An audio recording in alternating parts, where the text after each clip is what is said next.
right, so really looking forward to speak to you all today. Thank you so much for the invitation also for the organizers. Today we're going to talk about creating product experiences for a sustainable future, designing for climate action. So how can we as designers become an agent of change? This was sort of the key question I already asking myself since a long time. Before we kind of getting into it, I would actually have a few questions to you to get to know you a little bit better. So first question would be, do you think, and I can barely see the hands because of the projector, but do you think sustainability plays a role for designers, or designers play a role when it comes to sustainability? If you believe so, just raise your hand. Do you think designers play a role when it comes to sustainability? Okay, seems like most hands, maybe 80%. Next one. Do you feel, as a designer, you already feel equipped to tackle sustainability or to incorporate sustainability into your day-to-day job? Do you feel like you're equipped for that? Do you feel like you have the skill sets for that and you kind of know how to do that?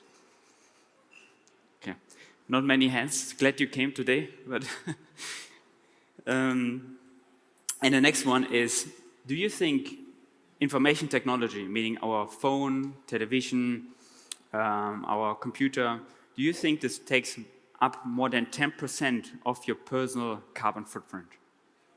Do you think it's more than 10%? If you think it's more than 10%, raise your hand. So basically all your computer, smartphone, etc. All right. So let's find out. Let's find out. So this is an insight. This is a statistic from 2019, but it still serves as a purpose to kind of illustrate how digital technology, information technology, is kind of playing into an average footprint. This is a German footprint. Of course, this differs a little bit maybe to the Polish footprint, but still kind of shows that actually it's less than 10% on an average German footprint. So 0.8 tons kilogram CO2. And if we're looking at just the blue area, if we kind of split that up, right, we see actually this less than 50% is just the manufacturing of the devices. So meaning the manufacturing of the TV, the manufacturing of your smartphone, etc. So you could see that actually information technology makes less than 10%, right?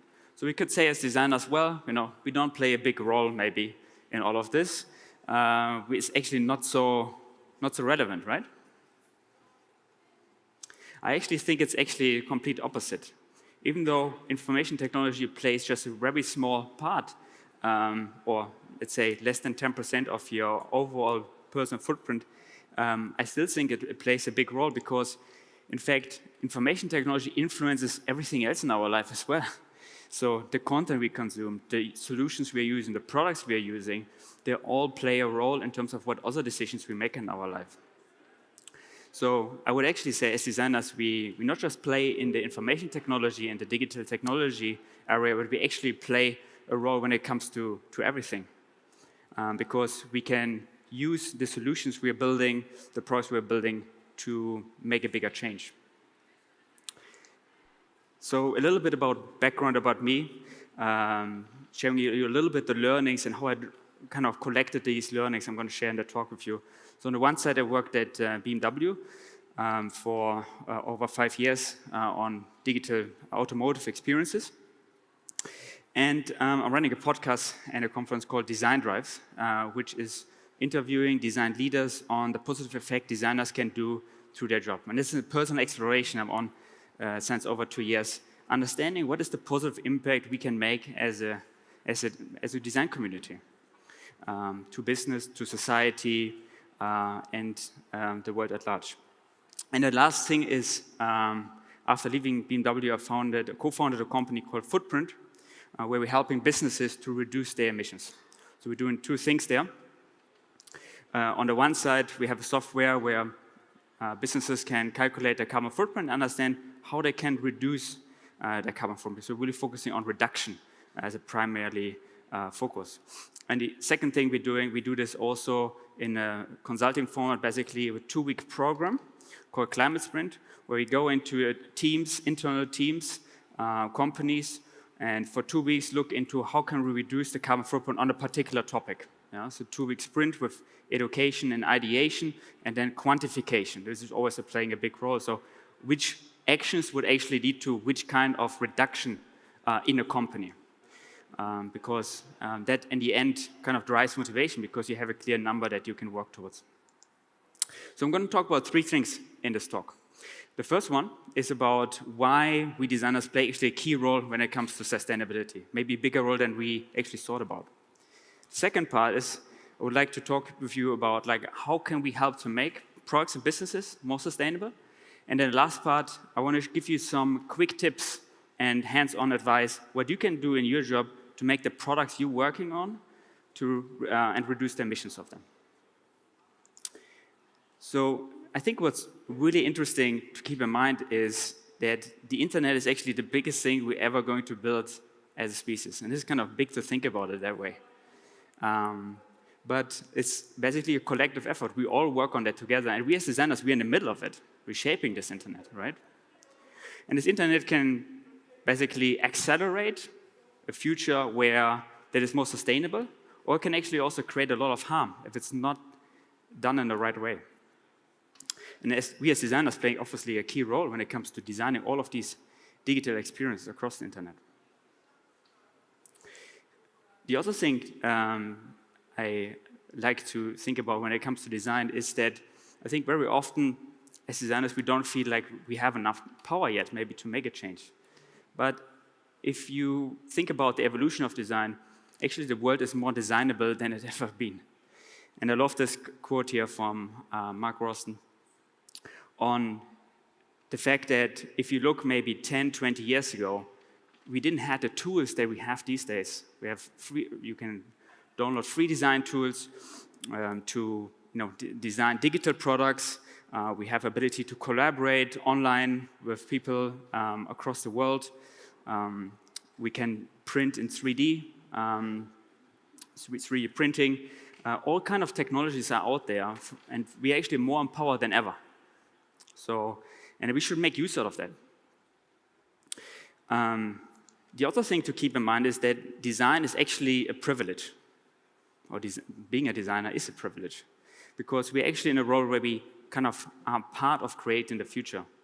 If you look at maybe a lot of other jobs, they're maybe not even part of shaping that future, but we're actually part of that. And I think oftentimes we don't see each other in that position, but actually we are. Yeah? Just like, of course, like a lot of other people have that privileged position. But I think the point is that I think we all seek to have more power in the process of decision-making, of influencing companies and influencing products. But the reality is we already have a lot more than a lot of other people. And I think we should treat it that way. I think the other thing is that, while there is a lot of interest, I think, from businesses to go into sustainability, a lot of companies struggle still to put this into a strategy and then even further put this into actual implementation and reduction steps. And this is exactly where we can help as designers to make that transition from, I think, a clear, market need and market interest towards actually a strategy and then sort of reduction steps. And this is what I'm going to talk a little bit about, like how can we design ourselves here? I think what's really important to also know about sustainability is that it requires collaboration, and there's actually no way around it. Yeah, you cannot innovate on sustainability and make companies more sustainable working in silos, just like with innovation in general. But it's even more true for sustainability because a lot of things are very interconnected, very depending on partners, suppliers, all kind of different things. If you kind of really look at it from a service design perspective, we look at the whole journey, basically, how is your product connecting to other product? If you look at the overall customer behavior, oftentimes these things are interlinked with different solutions and different businesses and other companies. So it requires collaboration, not just within a company, but also beyond the company. And this was actually one of the things we said from the very beginning at Footprint. It's like this collaboration needs to be designed for collaboration first. And that's the only way you can actually bring together people and actually make a change. I think one of the key challenges a lot of people have that want to drive sustainability forward in a company is that really very often the actions that you would like to see are depending on other people that maybe have other goals, right? So let's say you need to go to an engineer, the engineer needs to make a change, but the engineer has a lot of other things also to take care and a lot of other responsibilities and priorities, right? So it requires that collaboration across teams. And what's interesting is that if you bring people into the process and have them participate in ways how you can reduce emissions in a company, they're a lot more motivated for that. I think kind of to that point, it's important that you create shared ownership. Just like with innovation, again, it's the same with sustainability, but again, even more true because I think while innovation is sort of, has been always like an overall interest of the business, sustainability is a new topic. And so in order to motivate people to do something, you need to bring together stakeholders and actually take yourself to a little bit to the back as a designer and let other people shine and create shared ownership across the company. And as designers, we have the role to help that process and catalyze it forward. But you're not going to be able to move anything forward in a company if you're the only person who believes in it, or if it's like your idea and everyone is kind of seeing it that way. It should be something where the collective is basically sort of driving that idea forward, and everyone feels like they're also they have a part of ownership in it, or they're part of the creation process. So what can you do basically when you're part of these discussions, and like how can you find ways to bring in sustainability? I think if we're taking sustainability out of that chart, I think we all know it, right? Feasibility, desirability, viability. And of course, in the center of that is innovation, right? And if you want to create a win-win with like moving anything forward in a company, we of course, like a lot of the biggest interest we, of course, as designers very often have is the desirability, right? We want to create a desirable product. So if we want to create a win, we already know we have to either win over the engineers with the feasibility side or the viability side very often in order to get buy-in for any idea we would like to push forward, right? And we have to create that win-win. So it's important to understand the other sides in the process. Now, sustainability comes in as an additional stakeholder, so to say. The problem is nobody sits, the sustainability stakeholder is not sitting at the table. So if you're talking with your PMs, sustainability stakeholder is not there, right? So so you basically need to create a win-win between the sustainability factor and then other parties in the process. You can also draw the chart actually differently. You could actually think about sustainability being part of everything, right? So basically, it has to be, if a company really want to make progress, it has to be a KPI and a goal for people working on feasibility, for people working on viability, and people that are working on the desirability side. And then it's going to be a lot easier to create that win-win. But if the company is not there yet, you need to see how you can infuse it. I think in the later part of the talk, we're going to see a couple of ways how we can connect basically sustainability and feasibility, or sustainability and viability in sort of these strategic product discussions. I think the other thing to keep in mind is that in order to create that win-win with other stakeholders in the process, you need to try to speak their language. So essentially I think as designers, we kind of used to have empathy for our users, right? We really fight for that. But we need to have the same empathy also for the internal stakeholders and the internal team, and really understanding also their needs as well, And if you really have empathy and really understand, okay, the viability side, for example, the business stakeholders in the process, what are they driven by? What are their goals, right? And really trying to understand them, I think it's going to go a long way. And very often, it's also just a different type of language. So we're used as designers to present our ideas to other designers, and we kind of know how to talk about it. But if you present it to a business stakeholder or a PM, or basically anyone outside of the design bubble, I think it's important to adapt to their language. So specifically, if you want to win over the business side, trying to understand how can you frame your solution towards talking more in the language of business, right? And kind of framing it a different way. I think a big one, for example, is the fact of risk. I think business stakeholders are a lot worried about risk in a company, right? So you can use sustainability also and talk about de-risking the future of the business. I think the other part is that actually the trends are all there, right? If you kind of look around, do a bit of research, you're going to find out that the market trends, they're all going in one direction. Customers want more sustainability from company. It's all going into that direction. And in terms of arguments that you may need in that process, there's a lot out there. We actually created a database for that. If you scan the QR code or if you just get in touch with me after the talk, I'm happy to share that with you. It's basically a list of arguments, business arguments in terms of why sustainability matters. And I think luckily these days it's not so much of a hard discussion anymore because the trends are really there. But of course you can also leverage with internal surveys and data you maybe can get from your customers. That's going to be very powerful in the process. Another quote here is, for example, that more than 80% are more likely to work for a company than sets up for this environment. And it actually is also work and buy. And basically, it's not just an advantage also for the customers, but it's also actually an advantage for HR. So if you look at the young demographic, if companies want to attract that, it's very important that they involve sustainability also when it comes to their company overall, because that's what a lot of young people are seeking when they're looking for jobs. So, you know, maybe you were not, maybe in your job you may not have the opportunity to participate in these strategic discussions, right, around the product, about the future of the product, about maybe the future of the business even, right? So how can you get design involved? And this is kind of interesting discussion. Actually, I've been trying to cover a lot in the podcast I'm doing because I'm always wondering how can you change what the current responsibility of design and kind of offer more help towards other stakeholders as well.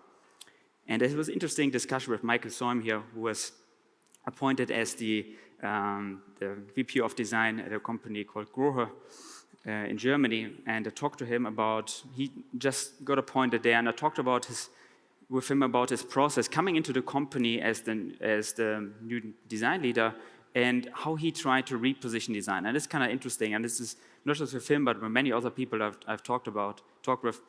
How can you change what design is currently doing and kind of grow the responsibility? I think it all starts with listening to the other people in the company.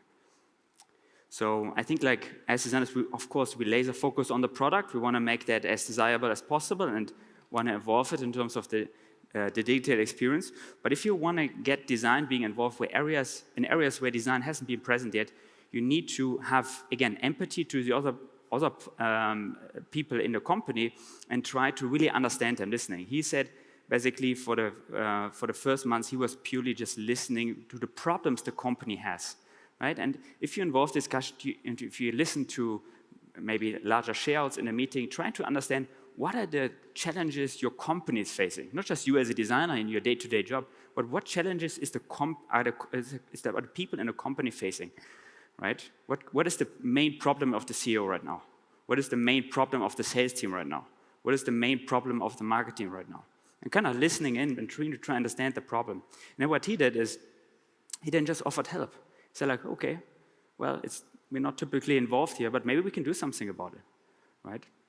So, and then of course, if you do it a few times, if you offer your help to areas where design maybe hasn't been present yet, then you're moving from a team that is primarily focusing, for only the product experience towards a partner in the company for innovation in general, a team that people like to go to. And after some time, he said like, well, he changed the perception of what design is in the company. They moved from being only a design team towards being an innovation partner also for other problems they have in the company.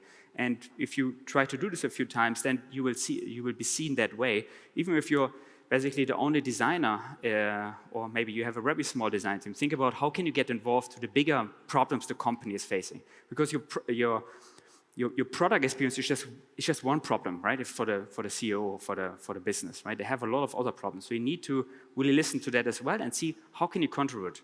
Can you maybe join a workshop and visualize something? Can you create a storyboard for the team, right? And then after some time, they're going to pull you in automatically if they have another challenge. They say like, hey, let's bring in the designers. Maybe they can help us solving this problem. So it's up to us. Right? I think like very often, basically we say, like, well, design is not important enough at a company. Well, it's up to you to change that. Yeah. So it's our responsibility as designers to change that. The other thing to think about is that we obviously, like I mentioned, with digital products, we're driving behavior. Now, I think what's interesting is that I talked to Matt Wallert, who wrote a book called Start at the End, and he talks about having a behavior vision board at the very beginning of your project. So basically, we start out with new stakeholders on a project. Think about like, what is the final behavior you want to create for your customer, and then work your way backwards, right? So instead of just starting with basically the MVP and basically the sort of the function aspect, think about not just like what are the functions, but what is the customer behavior you want to create in the long run, right? What are the things we want to create for the customer when it comes to their behavior? And then you work your way back towards the solution you're creating, and always keep this in mind. And if you align with across a team very early on, it's going to be so helpful, because it's really a filter you can see to all kinds of decisions you make when it comes to the product or the business.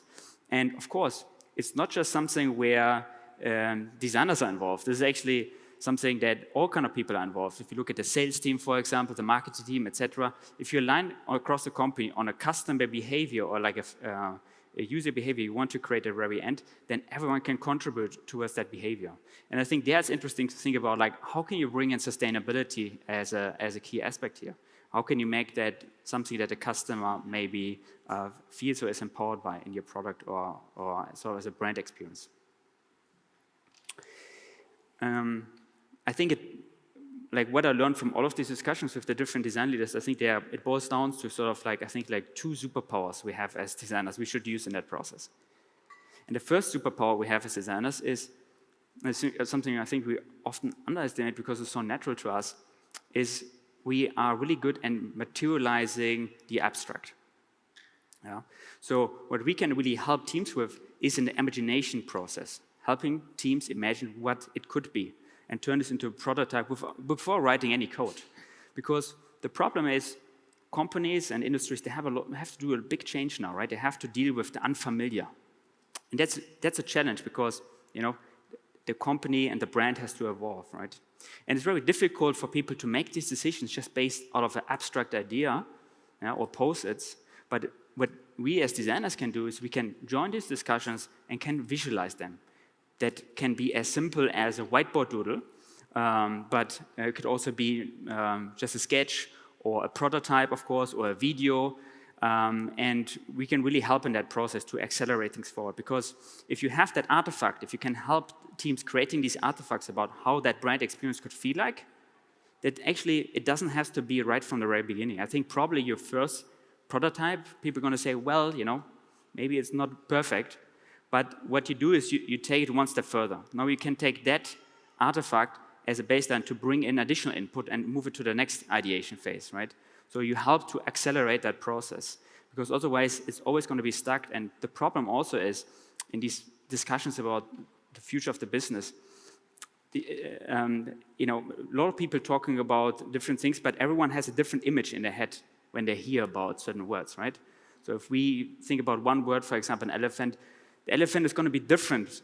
So basically between the picture we have in our head, right? And it's the same if you take more complex discussions. If you have these in a company, everyone has a slight different way to sort of imagine that. And with a prototype and artifact, you can help to bring it into one picture. And again, this picture might not match with everyone, but you can use it as a way to kind of get to the next ideation, generate feedback. So visualization sort of being one superpower we can use in the process. The other superpower is that we can do is what does that output then actually does, and specifically like talking about outcome. Yeah? So what kind of emotions we can, what are the outcomes we can create to that? I think I talked to so many design leaders, and I think one of the things that very often stood out when they explored a new venture or basically were spinning off a business venture in a company, it was very often that one of the really strong superpowers of designer is creating confidence. And creating confidence basically in a solution that you are going to develop, right? Because you can emotionalize what it could be. You can turn it into sort of an attractive picture of the future and test it out, right? So for example, I talked to Jiva Jaini here. He's a designer at Google, and he talked about like how they invented Google Kids, YouTube Kids. And it all started with basically just a design prototype, right? And they tested out, they created a video of like how it could potentially work out. They shared via email, went viral internally at Google, and everyone saw this video and saw people using this product. They didn't have any written line of code yet. But by seeing like what the product could be, how the product could evolve, people bought into it. They got internal funding, and now you can of course like download it from the App Store. And I think like that's a lot of a key role we have as designers. We need to explore these futures, and we need to instill confidence and belief into people what that future could be. But it's not only basically for making business decisions. It's a little bit bigger than that.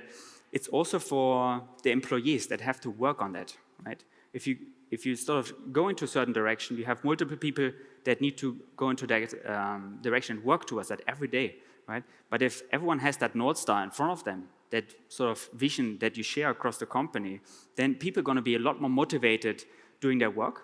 But it's also on the other side, besides like the employee and the internal confidence, it's also about investor confidence, for example, or external customer confidence in your brand, right?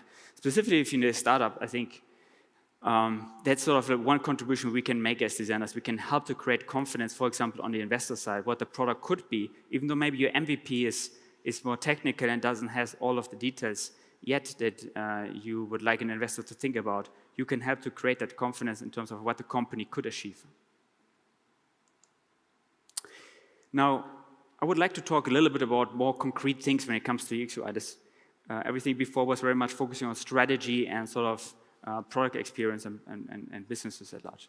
So if we're kind of diving into what could be things, let's say, what are examples when it comes to the digital product experience that sort of foster sustainability. So this is one example here of Lime, which is a biking app.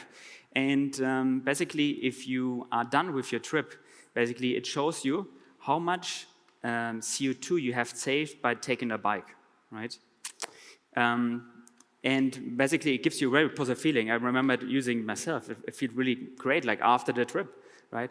Now, I think what they also do is they allow people to share it, right? That's sort of almost like multiplying your impact, because then actually people are very proud of, if they have done something positive in the environment, people are proud of that. And I think like giving people the opportunity to communicate it, giving brands the opportunity to communicate it to the outside, but even individuals, basically, I think that's really powerful. On the other side, I think what's interesting is that it's easy to integrate, of course, like after the conversion, right?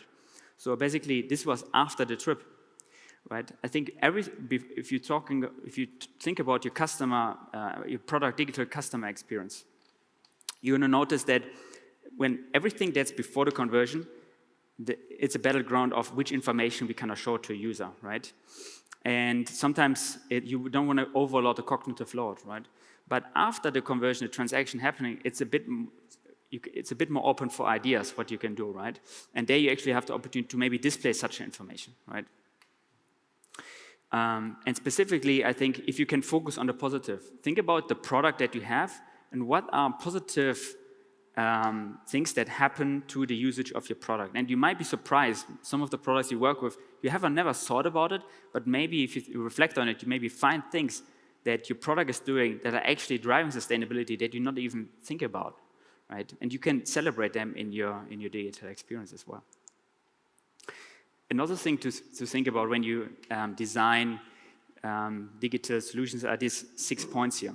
So reflect on your digital product and ask yourself, how can I make the user rethink the action or this behavior, refuse an action? how can I make the user reduce something the user is doing? And then the last 3, they are more sort of connected to the physical experience. So how can I make someone reuse something, repair something, recycle something? A couple of other things on sort of digital interface experiences is that I've been talking about kilogram CO2 in that chart before, right? The problem is with the number CO2, people can not really deal with it. It's not really like a currency that people know, okay, how much is $1, for example, or €1? People don't really have a feeling about like what does 10 kilograms CO2 actually mean. They cannot relate that information, right? So you need to somehow convert it into something, right? So we have been actually doing like a little application that does exactly that. So you can look up everything from a trip you're doing to, let's say, all kind of different foods or shopping behaviors, etc. And then basically you can click on something and then can calculate your trip and can compare how does it match up versus, let's say, eating vegan, for example, or making a vegan food choice, right? Because the problem is we have a hard time relating these numbers into our lives, right? This is a big problem. So I would always recommend, if you can, if the display space allows for it, somehow at least like show a comparison. For example, how much does it mean in sort of like driving distance, for example? How much does it mean for a different kind of user action that the person can better relate into the personal life? The other thing is that you can, of course, show that if you have the opportunity to show that before, basically the user does an action, that can be also very powerful. So I've been working a lot on that as well. So let's say you before an action, for example, how much CO2 would you save to that? Kind of showing that as a preview can be also very powerful to give people context. Specifically, for example, this case, for example, when it comes to offsetting, for example. And this is another example where basically we compare basically after the action was done, basically to give people just a hint of like just an educational aspect. Okay, like you have been doing this trip, think about your next trip, this is how much you could save if you would have been picking a different mobility choice, for example, right? So of education, I think, is also a powerful thing if we have the ability to integrate this into our products. Now, before ending, I would like to wrap up with 12 quick tips, basically, or aspects we can reflect on when it comes to our digital product. So, and what you're going to see is that these things, like designing for more sustainability products and good user experience, actually, sometimes they're actually overlapping, right? So, the first one, of course, if you can reduce flow steps, right? If you have people just can basically do things in less steps. You don't have less screens to load, etc. The next one is cognitive load and friction, right? I mean, if your UX, UI is not really great, if the user is overloaded, they might not get to the action they actually want to, and you just waste time and energy with the user for them to do it. So essentially, the first 2 points here are really just connected to good digital product design. So if you design a really good digital product design, oftentimes it's also sustainable. Next one, responsible content strategy. I think, ask yourself, do we really have to put out that piece of content? Does it add anything? And also ask yourself, sometimes it's helpful to maybe update a certain content you have instead of like recreating it. Because this could be very powerful for SEO, for example. Right? The other thing is when it comes to your content you put out, make sure it's actionable. Right? If you let's say you put out a blog post, make sure people can use that blog post, and if they're interested, know how to ways to get further from there. Right? So they don't have to search again and like lose time. The next one is about secondary information read. I think this is sort of connected to this positive impact with the biking service, for example.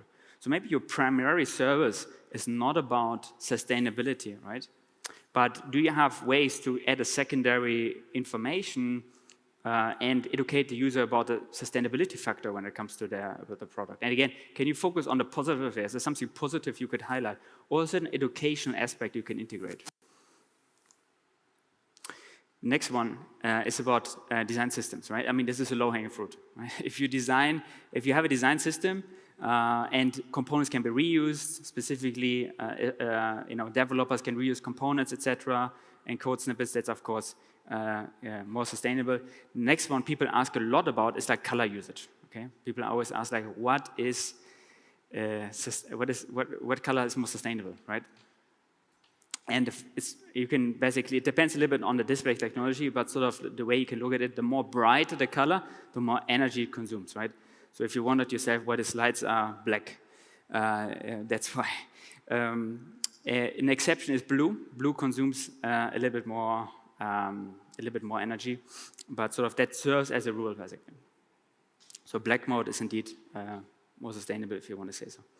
Now, the next one, fonts and icons. This is another one people often ask about. And it's actually, we don't think about it too much, but if you constantly have to load a font on the website, that of course creates emission. And then icons, SVGs are more sustainable than PNGs in terms of just like the size and the integration into your product.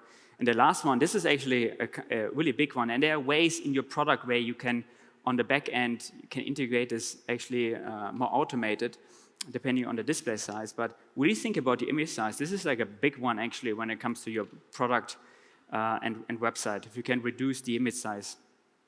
And there are ways also sort of back-end solutions we worked on where basically it only loads an image size, or it basically just shows in the right amount of, in the size right amount for that device, for example. And then the last four, basically green hosting provider, right? That's really a big one if you are able to do that with your website or product you're hosting. Set yourself performance budget. This is interesting. So basically there are ways and websites where you can basically set yourself a performance budget, or for example, you can see like what's the size of the website, for example, of competitors, and then you can set yourself a goal, right, that you maybe want to go a little bit lower, and then work your way towards that with the things I've been mentioning, right? So how can you get below that? And you can measure that actually, right? There are ways to measure that.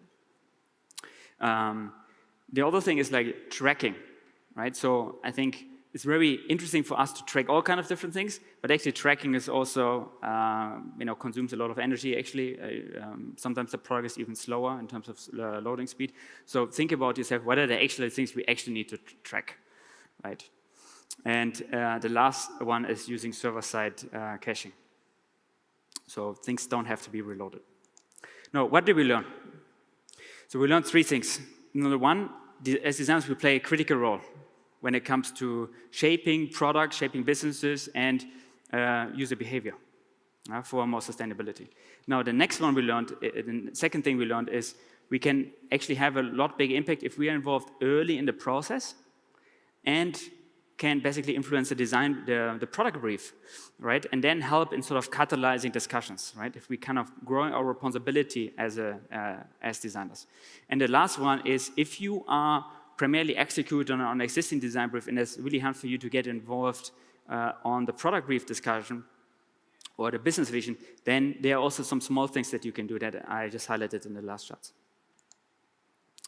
Now, two course of actions here. So on the one side, we have been building a large database of just like sustainability design resources. So feel free to reach out for that if you'd like to have a list of website, additional links, resources where you can get more information. And the second one, if you would like to reduce your emissions basically in your product or business, also we offer this 2-week sprints for businesses to do that. Now, I think that's it for now, and thank you so much for your time. Looking forward to the questions. Thank you so much, Sebastian. Really interesting insights. We have a few questions to you. So the first one, how do you identify and avoid greenwashing? Do you consult your design decisions with climate scientists, for example? This is a really good one. One of the key problems with communication of sustainability is that if you think about the landing page, if you think about all the things you need to explain around your product, all kind of functions, what the product is doing, etc., then you also need to talk about sustainability. What we oftentimes notice, like, well, you fight on the cognitive load against all the other things you need to explain around your product, right? So how much percentage can you get on that landing page, for example, right? How much of the overall product communication can can you use for sustainability, right? And very often it is that way that it boils down to just a very short mentioning about what it is, right? Now, one thing to kind of look at greenwashing is then if companies don't allow you to learn more, right? So if a company talks about like, well, it's sustainability and they don't have a button there to dig deeper, if they don't have any more information about it, that's sort of a red flag, I would say, right? So what we oftentimes do is like, okay, it has to boil down to something very simple. You know? Maybe a label, maybe some kind of like short part of the website and something like that. But then like, you should allow the user to really dig deep. So we have been, for example, and because there's so much to talk about when it comes to sustainability. On like our solutions, we even show, you can even look up all the sources of all the research. Like, you know, if people really like to do that, you know. The other thing is that sometimes people are not interested, right? But basically, they want to see basically, okay, it's sustainable. But like, as a company, you should allow the user to dig deep and actually be fully transparent around like how is it more sustainable, right? So basically, having that level of detail there, I think it's important. And if companies don't do it, I think it's kind of like a red flag. Maybe it's pretty shallow, yeah. But it's also advice if you integrate sustainability in your product that you think about, okay, it might be pretty, we maybe not get the most attention on the main touch point, but like how can we allow the user to really dig deep and make that fully transparent? I think it's important. Mm-hmm. Okay, thank you. Another one. What are the main metrics you can pay attention in design in terms of climate positive actions? That's an interesting one. I think one of the things to think about is, of course, like you can think about, you can use surveys, of course, to get feedback about that. You should anyways test that before you roll out anything, right? You should get feedback or do at least like A/B testing, right? But I would always recommend to get some kind of customer feedback, specifically before you made the decision, and then really understand how much are people interested in that, right? So I think that's sort of like one way to look, and you can sort of like keep looking at that, sort of like how does maybe evolve over time. But I think in terms of a KPI, I think sort of like it's a good question. I think like I would look at surveys. I would look, for example, like, and you can measure this over time. First of all, do you think this is a relevant content to you? Do you think this was helpful to you? And then over time, you can, for example, kind of learn, okay, how do you perceive the brand in terms of sustainability? Is it like a brand that's getting perceived as a sustainable brand, right? So that's sort of the metrics I would probably look at. Okay, yeah. Great. And the last one question, how to speak the language of business about designing for the environment? Yeah, and I think it's important to understand what are the problems of the business and then sort of combine it with, so for example, like, well, if the company wants to, let's say, it has a certain KPI, let's say they want to drive more retention, see how you can intersect that with sustainability, right? Are there reasons for people to use your application more because you infuse sustainability, right? Specifically, very often, some of these things can be very soft, so maybe it boils down to maybe brand perception or basically how loyal people are towards a brand. What you can see is that on the market research is that people prefer to work or buy, if you consider buy meaning also use, brands and businesses that are sustainability, right? If they stand up for that environment, they are more likely to cater towards these brands. So that's one way to look at it. The other thing is like some of the things that I mentioned were actually helping the feasibility side, right? Sometimes it actually can make things easier technically also to make something more sustainable because it's a reduction very often. But yeah.